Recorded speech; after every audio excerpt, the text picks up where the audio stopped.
Last time, we set the stage for the Jugurthine War.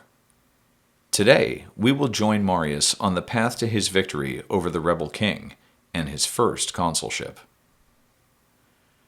When Gaius Marius arrived in Numidia in 109 BCE, the Roman state expected a quick end to the conflict in Africa.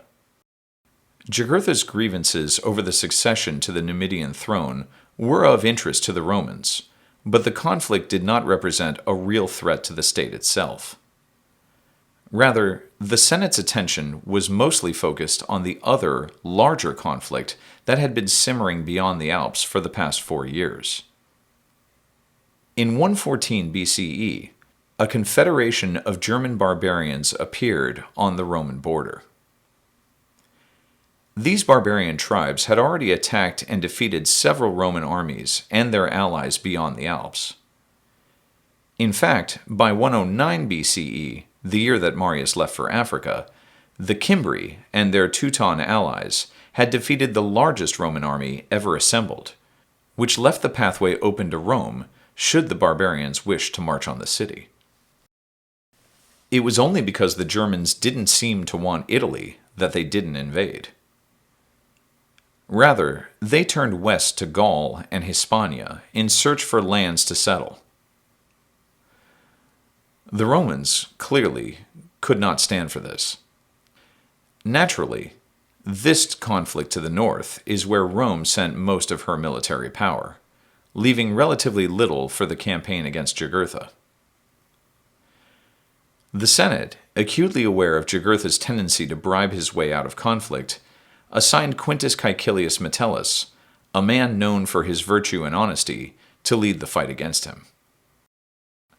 This Metellus is not to be confused with his older cousin of the same name who acted as Marius's commanding officer during the conquest of the Balearic Islands in the 120s BCE.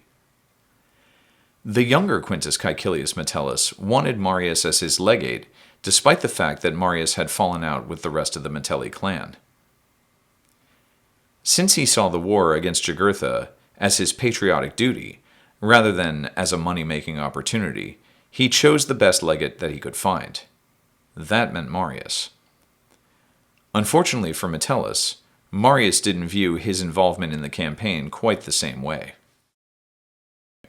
Marius would soon demonstrate his military genius early on in the campaign, at the first major battle between Jugurtha and Metellus.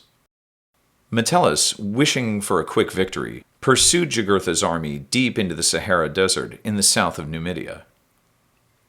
Jugurtha knew this country well and had used this exact same tactic before against previous Roman armies. Knowing that the Romans would eventually need water, Jugurtha prepared an ambush for them along their only path to the Muthul River. Unfortunately for Jugurtha, his plan didn't work. Metellus discovered the trap and attacked the Numidians before they could spring it. Marius led one half of this infantry attack. In the ensuing fight, Metellus' own force was nearly routed until Marius came to his aid and helped him drive off the Numidians. Jugurtha's defeat was sobering. He would never again try to fight the Romans openly, but instead resorted to guerrilla tactics for the rest of the war.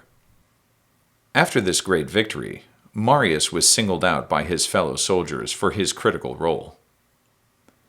He would enjoy much regard among the army, further cementing his popularity with the troops by sharing in their meals and tasks of ditch digging.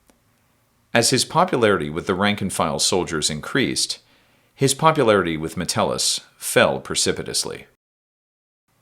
Marius could not stop himself from telling any and every Roman that he met in North Africa, either soldier or civilian, that if he were in command of Metellus' army, he could capture Jugurtha with half of his force in only a few days. Metellus, he argued, was pursuing a totally ineffective strategy of pacification of the countryside, which would never result in a victory. Naturally, only Marius' brilliant leadership could deliver victory for the Romans, at least according to Marius. Saying these kinds of things openly would surely have antagonized Metellus. But what Marius did next was far worse. Plutarch tells us about the Turpilius affair in the winter of 108 BCE. He writes, Malestade auton eniase to peri Turpilion. This Turpilius was a hereditary friend of Metellus, and at this time was serving in the army as a chief of engineers. He was put in charge of Vaga, a large city, and he lived in the city doing the inhabitants no wrong, but rather treated them mildly and humanely, when he unknowingly came into the power of the enemy. For they admitted Jugurtha into their city. Still, they did Turpilius no harm, but instead released him and sent him away safe and sound. Marius, who was a member of the military court, was himself most bitter and hostile of all the others on the council, and he induced them to charge Turpilius with treason, with the result that Metellus was reluctantly forced to pass a sentence of death upon him. After a short time, however, the charge was shown to be false, and almost everybody sympathized with Metellus in his grief. But Marius joyfully claimed the condemnation as his own work. He was not ashamed to go about saying that he had fastened upon the path of Metellus a demon who would avenge the murder of his friend. This move was so antagonistic to Metellus that it demands some explanation. Perhaps all of this was part of a plan of Marius's to win the consulship and usurp the army from Metellus. Marius must have had his eyes on the consulship for some time by this point in his career. The highest office he had held so far was praetor, when he served as governor in Hispania. Praetor was only one election away from consul. Consular elections were held every winter, with new consuls starting their term on New Year's Day. If Marius were to win the consulship, he needed Metellus to allow him to return to Rome to run his campaign and stand for election in person. By pinning responsibility for Turpilius's execution squarely on Metellus, and by telling the whole army and all the Roman civilians in Africa that he was a more effective and better commander, Marius had effectively campaigned for the consulship at a distance and secretly. All he needed now was Metellus's permission to return to the city. That permission was not easily forthcoming. Metellus, as you might imagine, was not particularly willing to help out Marius given everything that he had done. Instead, he told Marius that he would do better running for the consulship a decade or so in the future. Metellus was in an impossible situation. If he kept Marius in his camp, he certainly would not be effective as a leader, as he slowly usurped his authority. But if he let him go, he would only admit his weakness to one and all. Ultimately, he gave in to the pressure from Marius and granted his leave. Marius hurried back to the capital with the utmost speed. He arrived in Rome with only 7 days to campaign before the election. This proved to be no great impediment.